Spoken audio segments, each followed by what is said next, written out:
Dans cette vidéo, je vais t'aider à démontrer les formules de l'effet Doppler. C'est une démonstration qui est exigible au bac, même si je pense pas qu'on puisse te demander directement la démonstration de but en blanc, mais on pourra te donner un exercice où les questions seront guidées pour que tu retrouves cette démonstration. Donc là, on va le faire ensemble et toi, tu pourras à ce moment-là compléter ta feuille de TD. Donc ici, il s'agit d'une source et d'un observateur. Cette source, elle produit des ondes sonores. Et cette source se déplace en direction de l'observateur. L'observateur, le récepteur ici, est fixe. Je définis la vitesse de ma source qui se déplace, c'est la vitesse V. Source, eh bien, elle émet un son. Et le son, vous savez aussi qu'il a aussi une vitesse de déplacement, on dit une célérité, c'est la célérité du son. J'ai décidé de faire à côté ici une échelle temporelle pour essayer de comprendre un petit peu ce qui va se passer. À t égale 0, la source S va émettre une première onde que je vais appeler l'onde E1.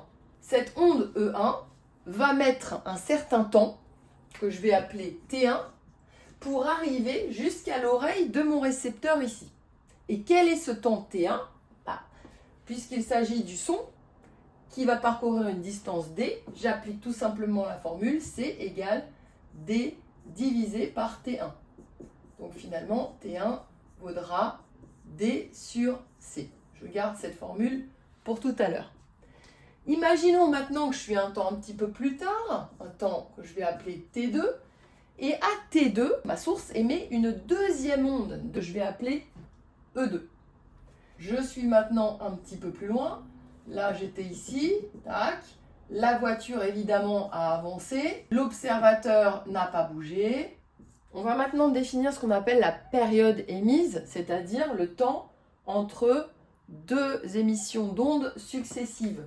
Donc je définis ce qu'on appelle la période émise qui correspond au temps T2 moins T0. Bon, là, ça va valoir juste T2 puisque ici, à T égale 0, on avait pris égal à 0. Maintenant, je veux savoir quelle est la distance que la source a parcourue pendant cette période TE. La distance que la source a parcourue pendant cette période TE est égale à la vitesse fois le temps, c'est-à-dire la vitesse de la source fois le temps, la période TE. Je suis donc ici. Voilà.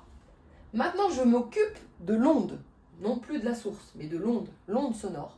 Le temps, je vais définir ce qu'on appelle le temps T3, c'est-à-dire le temps que l'onde aura mise pour arriver jusqu'à l'observateur ici, sachant qu'on est à cette position-là. Donc, c'est-à-dire que je cherche ici le laps de temps qui s'est écoulé entre l'émission E2 et T3 où mon récepteur va entendre le son. Donc, je cherche à définir quel est ce temps T3. Alors, pour parcourir ici de T2 à T3 moins T2, ce temps en plus, qu'est-ce qui s'est passé ? Eh bien, j'ai parcouru une distance qui était égale à grand D moins petit d, grand D moins petit d, divisé par la vitesse des ondes sonores. Okay. Il ne faut pas oublier d'ajouter la période TE, puisque depuis le départ, il s'est écoulé ce temps-là. Récapitulons un petit peu ce qui s'est passé. T1, c'était le temps mis par l'onde E1 pour arriver à l'observateur. T3, c'est le temps mis par l'onde E2 pour arriver aussi à l'observateur. Donc finalement, je vais pouvoir définir ce qu'on appelle la période reçue. La période reçue, ça sera la différence de temps entre T3 et T1. À partir de là, je remplace par ce que j'ai trouvé ici. Donc, TR, qui est le temps reçu, c'est D moins petit d sur C plus TE. Et T1, je l'avais trouvé ici, moins D sur C. Je n'oublie pas de remplacer parce que petit d, on avait dit que c'était V fois TE. Donc, je remplace et je vais en même temps scinder ici cette fraction. Je vais dire que c'est D sur C, moins le petit d qui est là, je le remplace par V fois TE sur C plus TE moins D sur C. Donc ici, je peux simplifier par D sur C. Il me reste période reçue égale TE, je le remets juste devant pour que le moins soit là, TE, V sur C. Je m'aperçois que je peux factoriser ici par TE et je trouve 1 moins V sur C. Voilà ce qu'on va trouver. Maintenant, ce n'est pas celle qu'on utilise habituellement. Nous, on utilise celle avec les fréquences. La relation entre la période et la fréquence. T égale 1 sur F. TR, je vais donc le remplacer par 1 sur FR. TE, je vais le remplacer par 1 sur FE.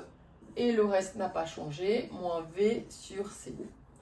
Ce qu'on va faire ici, c'est qu'on va faire un flip. Pour cela, ça va bien au numérateur. Donc 1 sur FR égale, je mets ça au numérateur, 1 moins V sur C sur FE. Et là, vous savez que vous pouvez inverser les fractions. Donc là, je les flippe, je les inverse, et ça fait FR égale FE divisé par 1 moins V sur C. Je ne vais pas le laisser comme ça parce qu'on a des fractions à étage, donc je vais les mettre au dénominateur, là, sur un même dénominateur. Donc ça va être FE divisé par même dénominateur C moins V sur C. Et ici, vous savez que quand vous avez divisé par une fraction, c'est multiplié par l'inverse. Donc ici, ça va être FE fois C sur C moins V. Voilà, vous avez la relation.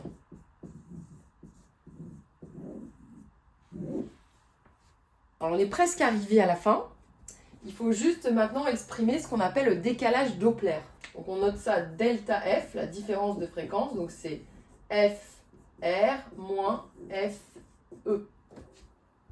Ça va donc faire FE, facteur de C sur C moins V, moins FE. Je mets FE en facteur. Donc, delta F égale FE. Facteur de C sur C moins V moins 1. Et ici, il va falloir mettre au même dénominateur. Donc le même dénominateur, c'est C moins V. Donc dans la parenthèse, je vais donc écrire C moins V. Et ici, moins C moins V sur C moins V. D'accord? Ça fait 1. Donc, je mets tout ça sur le même dénominateur. Et là, j'oublie pas de mettre des parenthèses parce qu'il y a le moins devant. Ça va changer les signes. Bien. Ici, j'enlève la parenthèse. Donc finalement, j'obtiens delta F égale FE, facteur de C moins C plus V, puisqu'il y avait le moins ici, sur C moins V. Les C s'en vont et il ne nous reste plus que V sur C moins V. Voilà la formule du décalage de l'effet Doppler.